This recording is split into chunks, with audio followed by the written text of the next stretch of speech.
I just fundamentally struggle with an predominantly male group making decisions. I mean, just fundamentally, it's so wrong. Well, what is that floating around? Like, if this conversation were about balls, we wouldn't be debating it.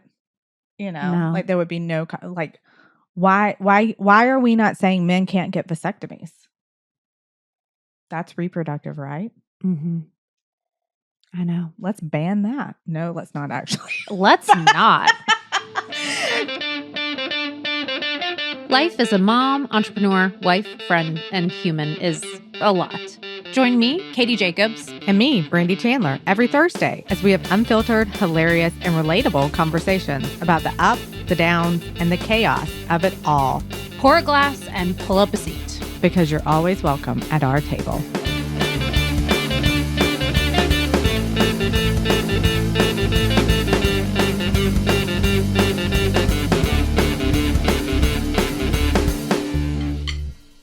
Hey, lovely. Lovely Brandy. Hi, Katie. Hi. This episode's going to be a special treat. We have no business doing this. We are so unqualified for this. Look, I dressed in my best the only candidate outfit. The only thing that is at all politics about this is your outfit. You and I try to contribute where I can. You brought the fashion. I tried to copy your look. Yeah. Welcome. Should I put a blazer on? I mean, if you want to win this election, you better. Where is your red, white, and blue tie? That's all that's missing. That's it. That's it. And then we'd be qualified.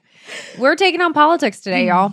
We are not. Let's just say this up front, first minute. We are not telling you what we think about politics. Oh, yes, we are. No. Oh, yes, we are. We're just having a convo. Two gals. Two unqualified gals having a convo. Look, I'm going to tell you right now, I don't care about politics. And that's how we ended up in this conversation. No, we ended up in this conversation because my husband ran for office, lost. We recorded 2 episodes where I sobbed. It was an experience. It was a learning Did one of those go on Patreon? No. Oh, okay. We didn't let anybody. Those are in the vault. It was fun. What was fun? Well, just the recording, the after recording. I'm glad I got it out. It was like therapy. Exactly. And I'm ready to talk about it a few months later. So.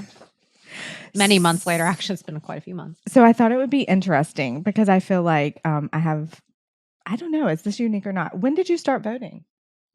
Like when I was 18. I didn't vote till I was 30. Are you serious? My husband had to make me.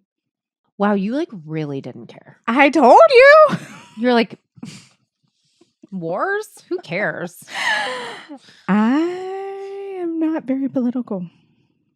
But I don't even know what that means. I don't know. The whole thing just does not. It's disgusting. Honestly, the whole thing is disgusting. The men, the like literal politics of it all. You scratch my back, I'll scratch yours, even though I don't care about what I'm voting yes for.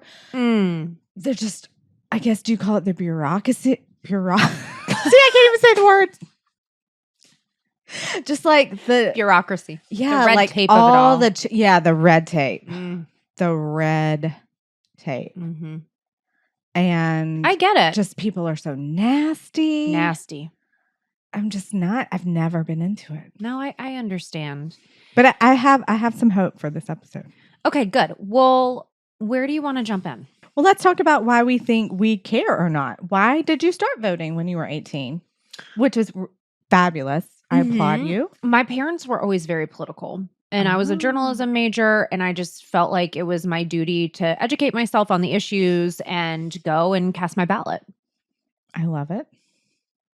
That's it. That's like the whole story. That's great. Like my mom was like, such a hippie. And, my dad, he wrote for Married a Daily Journal. He had a very liberal column up until like the month he passed away that he wrote. So they were always very political. That's what I was going to say. How were your parents, when you say they're political, how were they political? They were very, I would say, devoted to being Democrats they were and are, because I have one parent who's gone and one parent who's here, very devoted to their ideology surrounding issues ranging from, socioeconomic issues to women's issues to, all the things that are on the ballot, immigration, like everything that's really on the ballot. Like they feel very,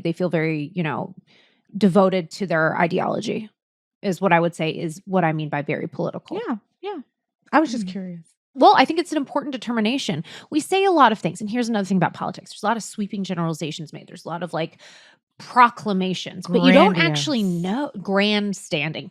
But what does it mean? Yeah. It's important. The definitions matter because you can't just say words and, let everybody figure it out. Like, what does that actually mean to you? Mm-hmm. And I think in politics, like when you are deciding on a candidate, looking at the full spectrum of who they are and the way they're going to vote, the way they have voted, they can say one thing all day long, y'all. Yes. Look at their voting record.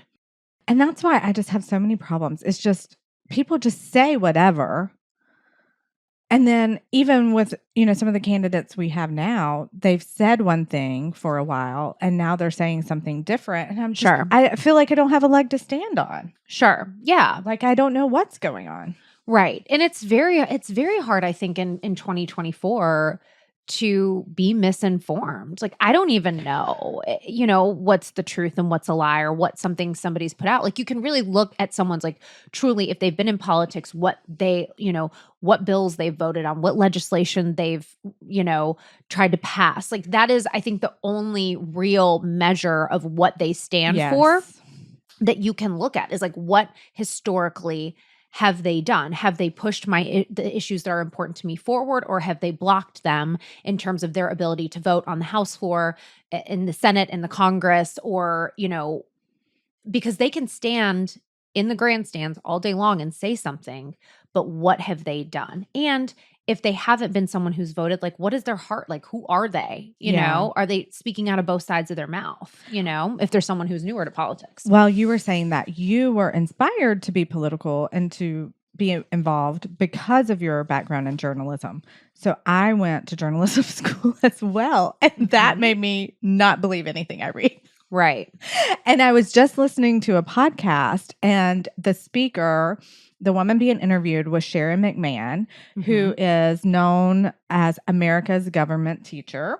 And she has many books. She has a podcast. She is known as being very neutral. Like, she is here to give you facts. And she doesn't really go, this is why, she doesn't get on a candidate train. She is like literally teaching you the process of government and history and things like that. She is there for education. Can we link to her podcast or to her as a resource? For sure. And I was just listening to an interview about her where she was talking about how she deciphers whether a news source is accurate or not. So say there's this huge headline, so-and-so says they're going to support this. So, let's use the one she was using for it. It was articles written by multiple news sources about a judge's decision. Okay. One article said one thing. One article said something vastly different. So she went. So she said, you always have to read multiple sources. Step one. Don't be reading the same newspaper every day thinking you're getting the whole story. Read multiple sources. And there are websites you can go to gauge how neutral a publication is. Like whether they swing left, swing right, or swing pretty neutral. So there's that. But you read the multiple sources. And she was like, these are so different. They're like, something is missing. Like something is not right. So she went and actually read the judge's brief. Neither person got it right. She said neither reporter read the actual source. It had probably been filtered through 5 other people before that writer. Yes. And so that's why I have a hard time believing a lot of stuff. Like, it sounds whatever and it can get you feeling whatever, but who knows if it's really true? And so you just kind of have to take these things with a grain of salt or research into them very heavily. Yeah, it's easy to get riled up. Yeah. And it's easy, I think we as humans look for what we relate to. Yes. So we're not going to look at the other side of things. My husband and we live in a bipartisan household, meaning he has traditionally voted as a Republican. I have traditionally voted as a Democrat. I think that's remarkable. Yeah, it's pretty rare. Y'all ever fight about Are politics you stuff? kidding? Girl, you don't want the playback on that tape. Yeah, of course. But I love that y'all are so loving and you're so different. Yeah, I mean, but we're not. The weird thing is, here's the weird thing. Here's what I've realized about politics, and here's where my skepticism comes in.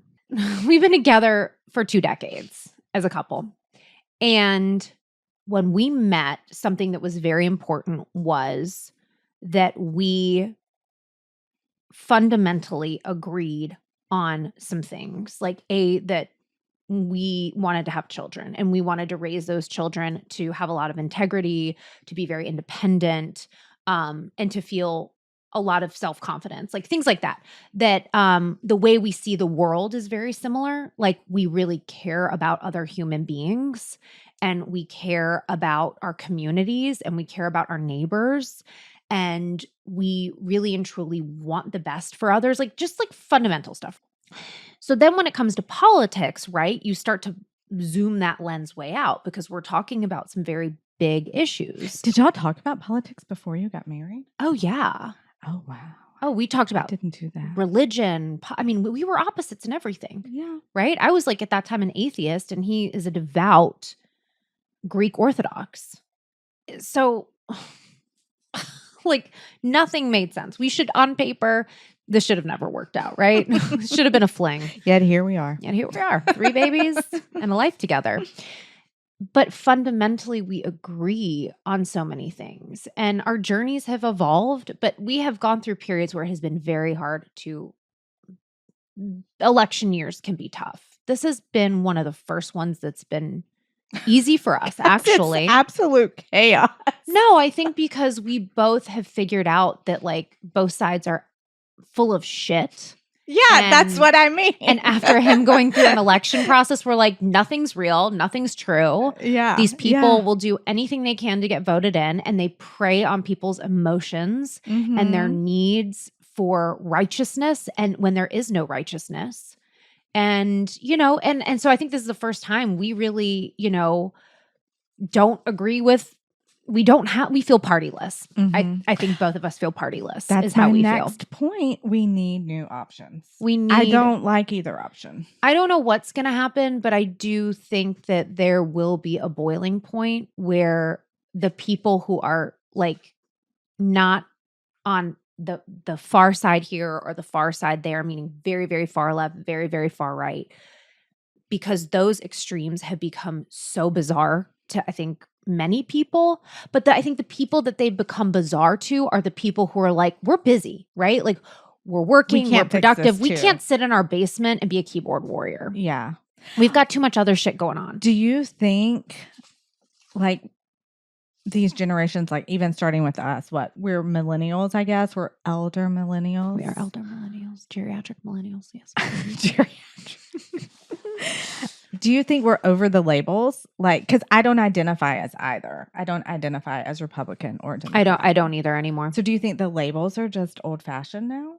Well, no, because they're very, I think, important in terms of the way our modern machine of democracy works in order to get people elected. So I don't think but for all intents and purposes of like you and me and many Americans, yeah, I think they're antiquated. It's almost like that needs the things we're feeling needs to trickle up into the government. And we'll say, okay, these two parties are not working anymore. What's next? I think that question is going to be asked a lot in the next 4 years. Yeah. I want a new option. I think many people do. So I heard a quote and I thought it was like a real quote. And I searched and searched and searched for it and I could not find it. So I'm convinced just some old man told it to me now. Like you were down at the general store? Yeah. Buying your butter for the week? Like what? Yeah. Playing checkers? What he said though was he was like, so many people start out life as being like staunch Republican, like, these are the things I want. We're going to get them. This is how it's going to go. Like a bootstraps kind of American dream situation. But the longer they live and the more, they live life and have relationships and encounter challenges, they end up trending Democratic. I don't think that's true at all. I think that's really true. Really? A lot of people that I know. Yeah, that's not been my experience. Because it's easy, or especially like in the South, like you come up in this Republican, very strong environment. But then like as you live, you realize like that's not going to work. And then you start trending Democratic. I think that's true to how you grew up. Yeah, I could see that. I think that's very true. And I wish I could grew up in a quote because very it was really liberal, predominantly Jewish like community. A natural, you live and learn, You know what I think is true, Brandy, about what you just said? I think on both sides of the coin, the older you get, the more you realize you might not fit into checking one of two boxes. Yeah, and that's how I feel for sure.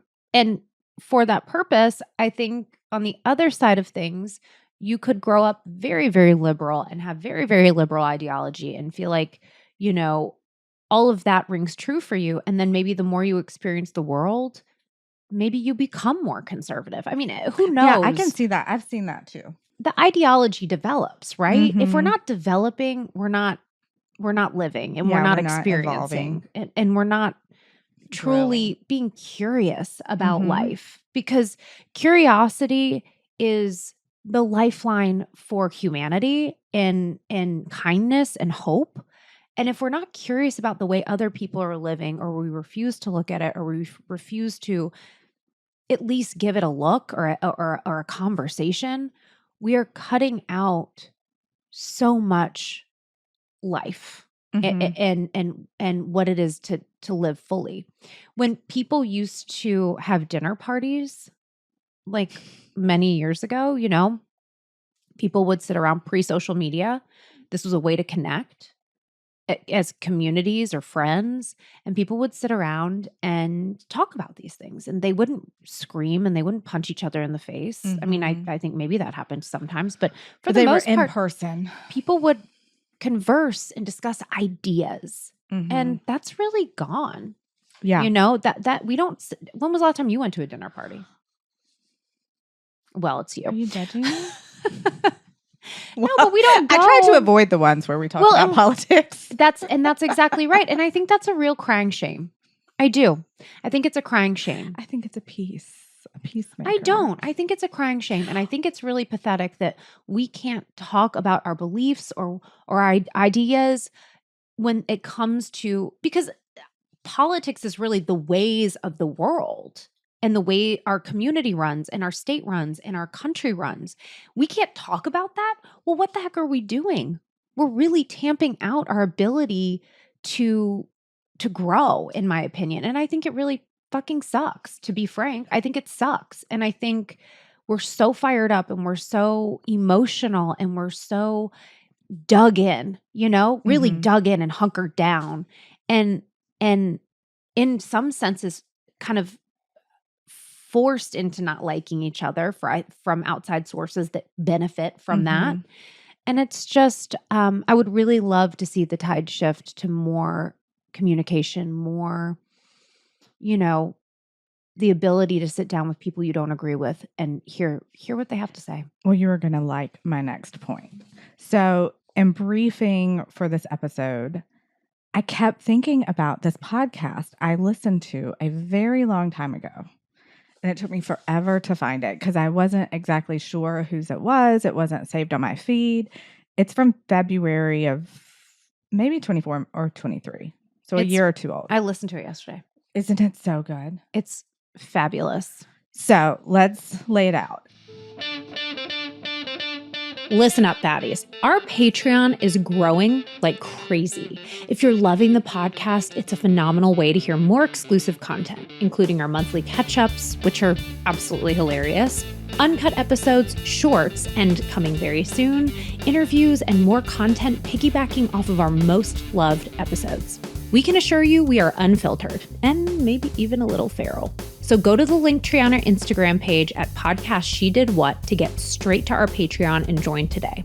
Remember, if you join as an executive baddie, you'll get an episode shout out as well. We can't wait for you baddies to see this extra content.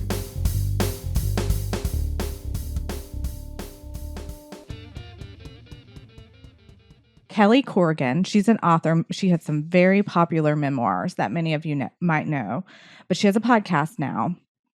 And she has a conversation. Kelly is a self-proclaimed pro-choice liberal, and she has a conversation with another woman who is a pro-lifer.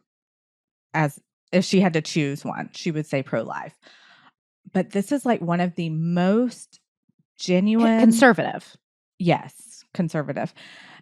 It is one of the most genuine conversation about reproductive rights that I have ever heard, because neither woman, they have their feelings, but neither woman claims to have figured it all out. And so literally in the middle of their conversation, you are hearing them genuinely reason with themselves and talk through. And I think this way, but you said that, so maybe I don't think this way. And it is just a beautiful conversation, I thought. Everyone should listen to this and try and emulate it. Yes. The one thing that struck me is how much I sort of hated how much sidestepping they had to do. They're very thoughtful. So you're not, I don't feel like you will be offended.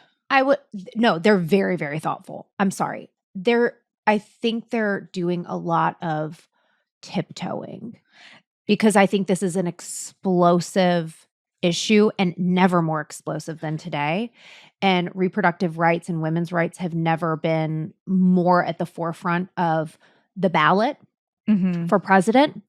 And this conversation will ring true, I think, for many of our listeners. Go listen to it today if you can. It is so good. It's so great. But I hate that they can't kind of just say it. Like I'm such a just land the plane, just say the thing. See, and I think they really feel like they have to be very cautious in stating their opinions. And even in having that way. Oh, you didn't? I feel like they were tiptoeing because it was such a sensitive subject, and because even though they think they have their stance, I think their stance was evolving on both sides. That's what I loved about it. I think they both left that conversation and they're like, maybe I'm not as hardcore on my side as I thought I was. That's right. It was really, really beautiful. And for me, that is a topic that I'm always like, I feel this way, but I also feel this way. And I just don't. Do you want to talk about it, or do you not feel comfortable? I don't know enough. I still have not made up my mind enough on it. And that's why I thought that conversation was so valuable, because you could see them also working through the process of, and also I don't think I will ever make up my mind about that. I don't think I will either. I can see a lot of sides. I think the problem with, you got to listen to this conversation. I know. It's really so good. We're definitely linked to that. Well, yeah, let's link to it. I think being a mother changed a bit, my ideology a bit, but not to the point of the other side. Yeah. So it's almost like I don't think this shouldn't even be a political issue. No, like, it shouldn't. Well, that's why I think I have so many problems with it. It's I know. Why is this in politics? Like, I this really has nothing to do struggle. with I just politics. fundamentally struggle with a predominantly male group making decisions. I mean, just fundamentally, it's so wrong. Well, what is that floating on around? Like, women's. if this conversation were about balls, we wouldn't be debating it. You know, like there would be no like. Why are we not saying men can't get vasectomies? That's reproductive, right? Mm-hmm. I know. Let's ban that. No, let's not actually. Let's not. Just for the point of them having someone control their bodies. But yeah, I mean, go listen to this conversation. We are ill-equipped to have it. It's a beautiful conversation, and no one will be offended by it, whether you're pro-life, who fucking cares? If you're, you know what? If you're offended by it, go get a life. They're not trying to convince you of anything. It's just and that's really that's where I get upset. If you're offended by it, go kick rocks, go touch grass. We got to get you back on in reality. The offended. I'm so offended. I'm offended. She's getting fired up. Ugh. That's my ick. She just told me I drank really loud. I was completely offended. My icks are... She didn't even care. I did care. I said, I was kind of kidding. She did not care. She was really saying, I'm going to stab you with this pen if you drink another sip of that water. You eat that yogurt really loud too. Do I? Yeah. We'll talk about it later. I am like, so self-conscious. Oh my gosh, don't be. No one's ever told me that before. I think it's this Yeah, room, it's and I this think room. it's the audio in here. I think it's just that. Okay. I have some tips. I listened to my girl, Sharon McMahon, because I was feeling not hot about this election coming up. I was not into it. She renewed my spirits a little. She gave me a little hope. She gave me some advice on how we should determine who to vote for. Because I feel so lost. I just feel like I don't know anything. I don't know if I can trust anything. So someone was like, should I look at their platform only? Should I look at, what they're saying? What do I Where do I look go? at? And valid. Platform's important. Obviously, people are saying they stand for something. That's probably the way they're going to go. But she says an important thing to consider is someone's character. Because despite what they say they want to do, they have to convince a lot of other people to vote and do that. Very true. So it's their character. Who's most likely to be able to convince people? And this goes beyond character too, because pockets and, playing the name game and all of that goes into it. But who is most likely to be able to reach across the aisle in an ideal world and get everybody on board and make something work that everyone can be proud of? And who is going to be divisive and not be able to do that? So I thought that was an important thing. I'd not really... these things, but have you thought about it that way? But I have a question. Yes. How can you assess someone's character who is so high profile, who is so insulated from being a real human being? Like, I don't know that I could. It's hard. Assess, because I know what I think, but then is it true? Because you're formulating an opinion of their character based on on a public image. Yeah. I don't know. I don't know. It's just when you feel like I feel like I don't like either option at this point. Like it was giving me a little hope, little renewed direction to look into. And I think sometimes it's like, look at this issue, but don't look at all these issues, or look over here. There's a lot of bait and switch, I think. Well, and they're trying to get you to look. Like each candidate wants you to look at their issue that they find that is most resonating with the majority of the people and sway you from the others. There's also something to consider that, like, there's a whole ballot and there's a lot of people on it. And I think one of the things I've done wrong in the past is go in without getting a sample ballot and looking at the people I'm voting for and what issues they stand for, because you can't do this like heavy, if you're like me or Brandy, it's probably gonna be pretty hard to spend a lot of time like doing deep dive research, which is part of the problem too. Yeah. But there are going to be a lot of people on a ballot in November that you're going to have to make decisions on that are going to directly affect your communities, and in ways that, like, so many people when we were in JJ's election were like, I didn't even know what this was or how this affected me. And now, damn it, I can't believe I voted that way. Well, also, don't you have to ask for a bipartisan ballot? If you're registered to one party, you're only going to get those candidates. So on your ballot. his election was a bipartisan election, but like we have I'll give the example of like we have a big DA on the ballot in November. Will be 2 people who are running for DA of Athens-Clarke County. And this has been a big issue in our community. And it is a partisan election, meaning that you have to claim what party you are representing going into it. And one of the candidates had to get, I think, like 10,000 signatures petitioned to run as an independent candidate. So this candidate had to work incredibly hard and get those 10,000 signatures verified. And like, it was a whole process to act as an independent, which is such a process, and which is why a lot of people would just go, oh, hell no. He has a great chance of winning, because I think there's not a lot of people who are going to vote for the current sitting DA, because there has been so many issues. Like this person has literally, I think, broken law, or, Marcy's law 3 times now or something like that, or twice or 3 times. But there are partisan elections and bipartisan elections. So there will be times when you need to go like, I'm voting this way. This is the ballot that I want. Which also I think is problematic because, I don't like that. Yeah. I think probably a lot of people don't like that. I think we just need to go in there and redo the system. Yeah. You and me.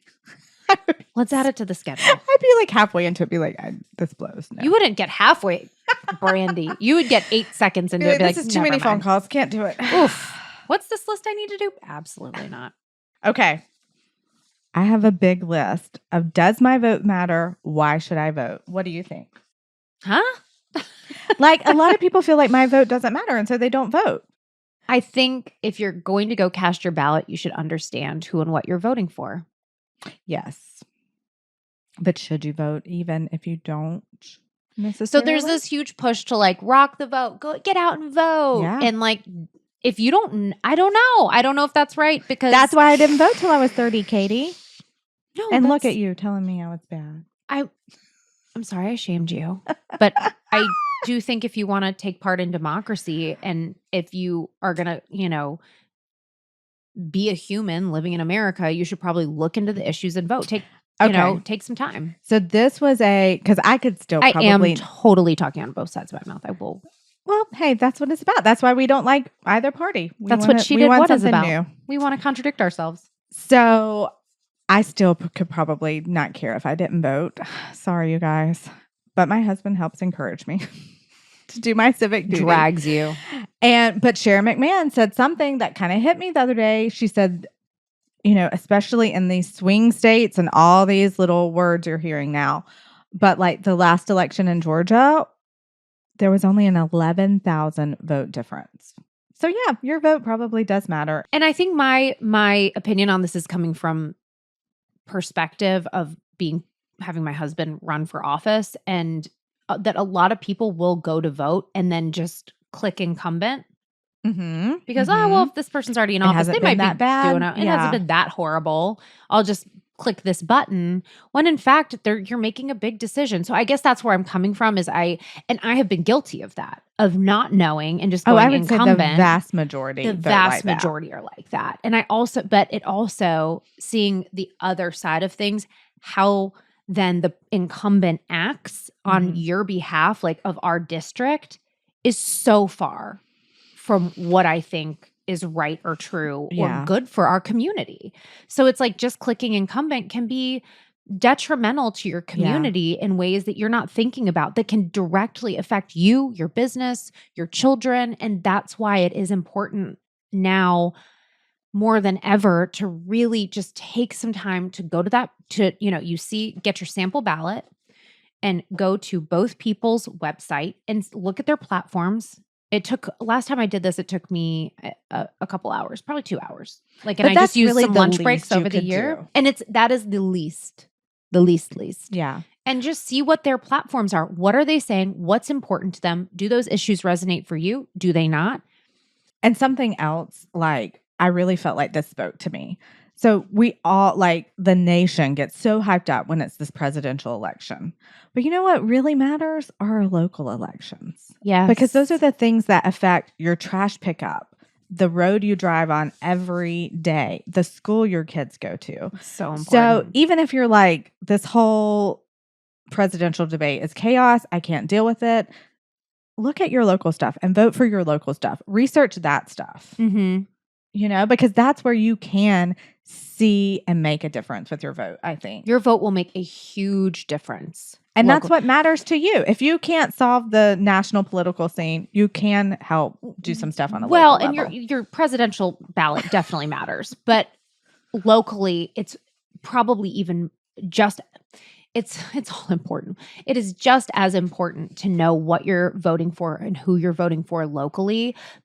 For that reason, for the reasons Brandy listed. Yeah. And I heard someone else say a reason to vote, just to say thank you to all the people, especially as women, that got us the vote. You don't feel like voting, but hey, they did a lot of work to get us here. So we're going to go vote today. Amen, sister. Yeah. Go read up on the suffragettes if you have not. It's incredible what these women endured in order to pass the amendment that gave women the right to vote. Yeah. So you all, I have chills. I highly recommend going. Those were just things that kind of got me out of my head and out of for lack of better words, the shit show that is going on. Like, I just can't make heads or tails out of any of it. But it kind of renewed my hope in why we should still participate. So I was disenfranchised really with the whole lot of it when I had met JJ's, what do you call the person you run against? Running mate? No, that's the person you run with. What's the person you run against? Opponent. Opponent. I was blanking on the word. I'd met her, had conversations with her in person. We're neighbors. She lives like 3 blocks from me.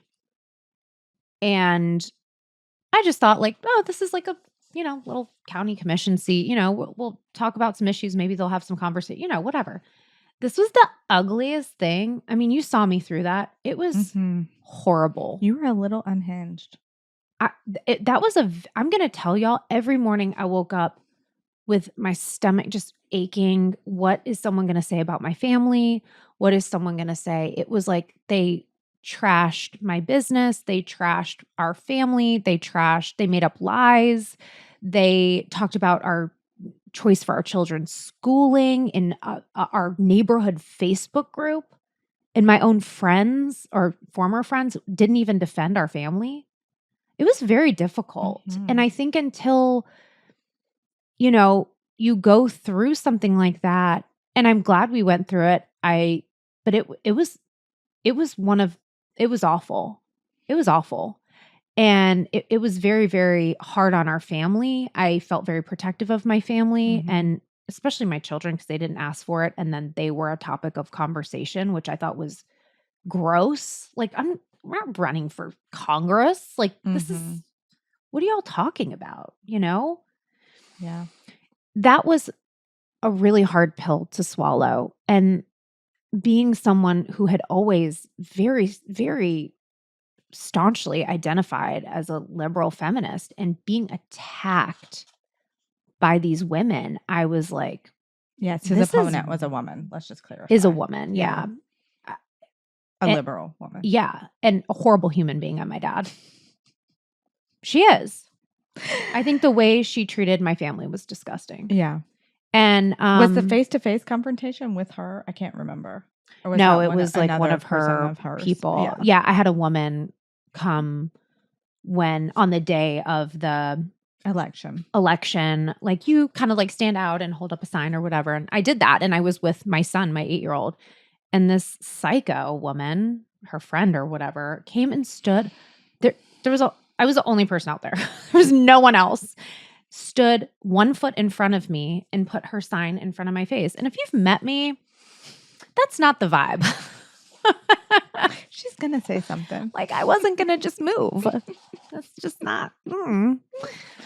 Thankfully, someone I know was nearby, grabbed my son and like got him away while I told this woman, like, this is like, what are you doing? This is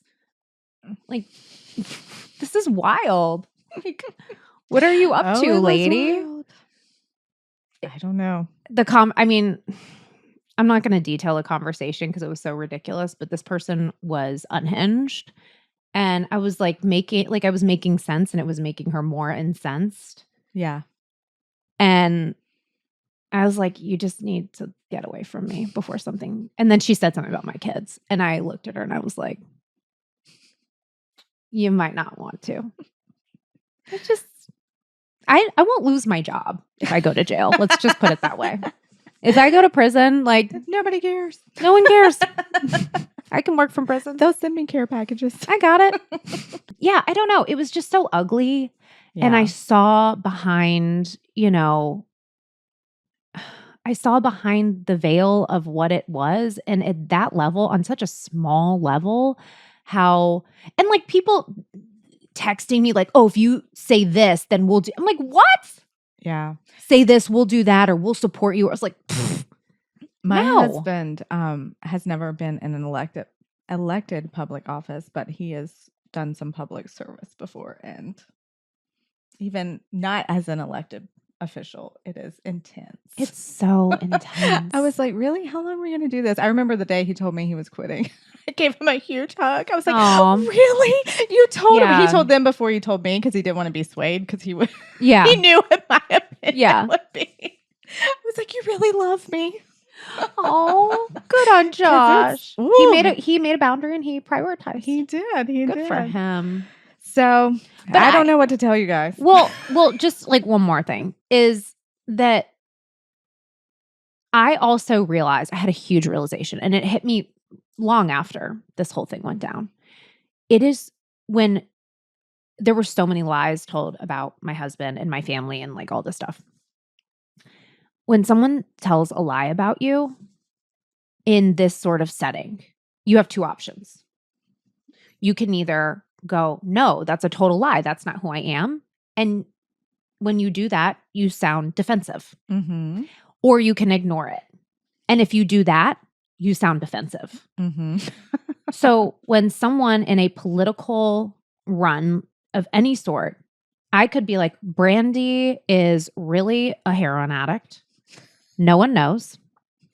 And she and her husband have embezzled money from the Knights of Columbus. I don't know either. This is why you just laugh. Literally and the only option. Then you have two options. Right. Or you could laugh, but like you're laughing with your friends who are already supporting you. And like then people will be like, it's like wildfire because people love spreads. drama. And then they just spread it. And it becomes something they start to see as a truth, unfortunately. And it's horrible. And that was something that really I realized is like every politician is having a lie said about them or saying lies about another one. Yeah. And it's all fake. It's just the game, yeah. Or it's true. And who knows? That's why it's so hard to watch. I know. And decide. But I thought that little bit of perspective might help some of you who might be really hanging your hat on some facts. Like, you don't know. You don't. You and just you can do don't. some research, but sometimes we don't all have access to judges' briefs to get the firsthand knowledge. But we'll do the best we can. We'll do the best we can with what we've got. Can't wait to see how this one turns out. Y'all. Oh my God. All right. Well, we promised you we were not going to get too political. I think we did a good job. I think we did a good job too. A little chatty chat. I would say our takeaways are try and educate yourself to the best of your ability with the time that you have. Carve that out. Get your sample ballots. Mm-hmm. Great advice. As your word of hope, just don't fall to cynicism. Sharon McMahon said this.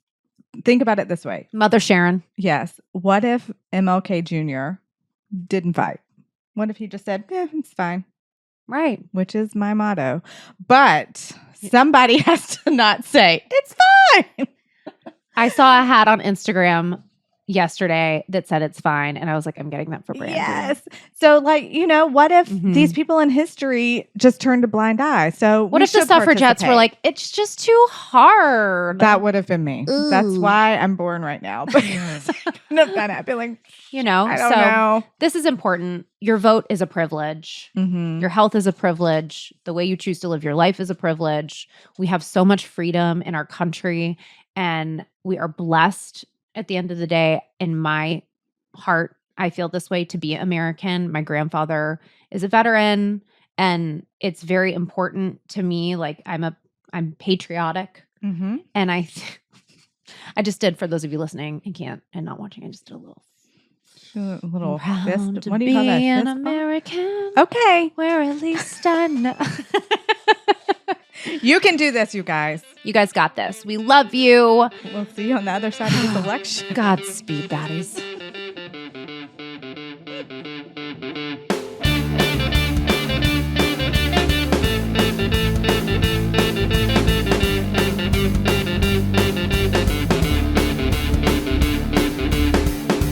Thanks for hanging out with us today. We hope you enjoyed our conversation and can't wait to share another episode with you next Thursday. Make sure to subscribe so you never miss an episode. To keep up with the latest, make sure to follow us on Instagram at Podcast She Did What. We'll be sharing updates, behind the scenes, and announcements you won't want to miss. And if there's anything you'd like to share with us, whether it be a personal story or feedback on our episodes, you can leave us a voicemail at 762-499-2201 or head over to our website, shedidwhatpodcast.com. Also, feel free to leave us a review down below. We'd love to know what you think.